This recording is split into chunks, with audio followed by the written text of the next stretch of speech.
Capítulo 5. Edificados. Sobre o fundamento dos apóstolos. Existe uma fé superficial, bela na aparência, mas que desmorona facilmente. Essa fragilidade é resultado de uma edificação baseada em experiências, ambiente, pessoas, fases ou momentos passageiros, e não em um fundamento sólido. Quando essas circunstâncias mudam, a liderança falha, a fase acaba, a fé entra em colapso. A Bíblia oferece uma imagem séria e poderosa para combater essa fragilidade. Fundamento. Paulo afirma que somos edificados sobre o fundamento dos apóstolos e profetas, sendo o próprio Cristo Jesus a pedra angular. Efésios 2:20. Isso é mais do que poesia, é arquitetura espiritual.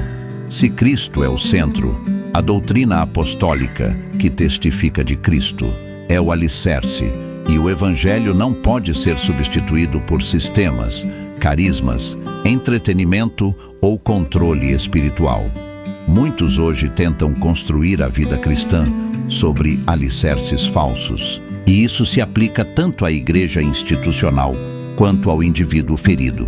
A dor não é fundamento, é algo a ser curado. Fundamento é Cristo, revelado no Evangelho e preservado no ensino apostólico.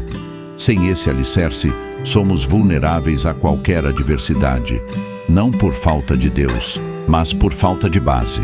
Ao falar sobre o fundamento dos apóstolos, somos levados a refletir sobre a origem dessa base, como no episódio da escolha de Matias, Atos 1:15-26.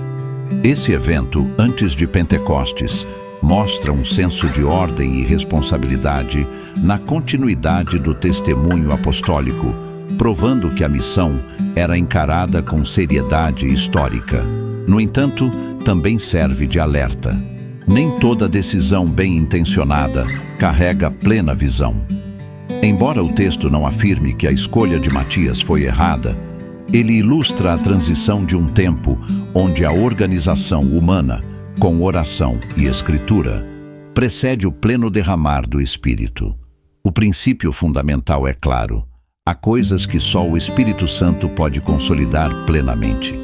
É nesse contexto que o surgimento de Saulo, depois Paulo, se torna um marco crucial.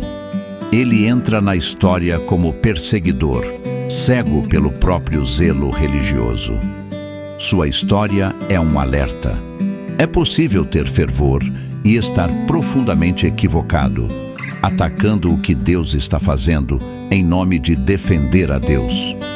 O encontro de Paulo com Cristo na estrada para Damasco não foi um ajuste de conduta, mas um colapso total de centro e uma redefinição radical de senhorio. Esse evento prova que o fundamento apostólico não é gostar de igreja, mas ser alcançado e reorientado por Cristo. O Evangelho na vida de Paulo não é maquiagem moral, mas ressurreição interior. Quem não tem um encontro real tenta viver o Evangelho com esforço humano, o que invariavelmente leva à religiosidade, aparência sem vida, ou à desistência, fé sem corpo. O testemunho de Paulo é uma revelação. O Evangelho é um confronto com uma pessoa, não a adoção de um estilo. O problema da igreja atual é que muita gente aprendeu a frequentar, mas não a permanecer. Aprendeu a linguagem, mas não a vida, a consumir, mas não a carregar a cruz. Por isso, é imperativo retornar ao fundamento, que é o núcleo do testemunho apostólico. Cristo é Senhor, morreu, ressuscitou e reina. Cristo salva, transforma e chama ao arrependimento e à fé. Cristo forma um povo e o governa pela palavra e pelo Espírito. Remover isso em prol de outra coisa, mesmo que mantenha a cara de igreja, significa perder a coluna vertebral. O discernimento deve ser pautado na pergunta: isso está construído sobre o fundamento ou sobre outra coisa? Ambientes construídos sobre fundamentos falsos geralmente se baseiam em culto à personalidade, performance emocional, agenda, atividade, controle, medo ou dinheiro, status. Ambientes construídos sobre o fundamento apostólico se baseiam em Cristo como pedra angular, palavra como governo, Espírito como vida, santidade como fruto, comunhão como família, missão como direção e prestação de contas como proteção. A diferença entre eles se revela com o tempo. A verdade é que viver o Evangelho depende 100% da responsabilidade pessoal. Isso não é salvação por obras, mas obediência. É libertador porque remove a dependência de homens, mas é assustador porque remove as desculpas. Para o indivíduo ferido, o desigrejado, a verdade é que as decepções com pessoas ou sistemas não podem justificar o abandono do fundamento. O julgamento não será sobre o que os outros me fizeram, mas sobre o que eu fiz com a verdade que recebi. Paulo, que foi perseguidor e vítima, transformou seu passado em testemunho, ensinando que o Evangelho é uma vida rendida e não apenas um ambiente saudável.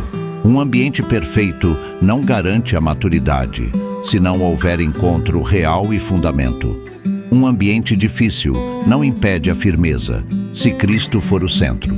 O fundamento não é um homem, um ministério ou uma instituição.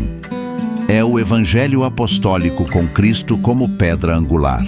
É importante notar que, mesmo com um chamado singular, Paulo não era um cristão independente. Ele viveu em comunhão, reconheceu o corpo, serviu em equipe, discipulou, escreveu para comunidades e corrigiu igrejas. O Evangelho te chama para Cristo e Cristo para o corpo, para viver aliança com irmãos e não para ser refém de homens. O encontro real se torna o ponto de partida, onde as obediências convenientes cessam e o processo de construção começa. Construir exige tempo, palavra, secreto, correção, comunhão e santidade. Quem busca atalhos ou palco desprezará o fundamento, mas quem deseja permanecer voltará a ele.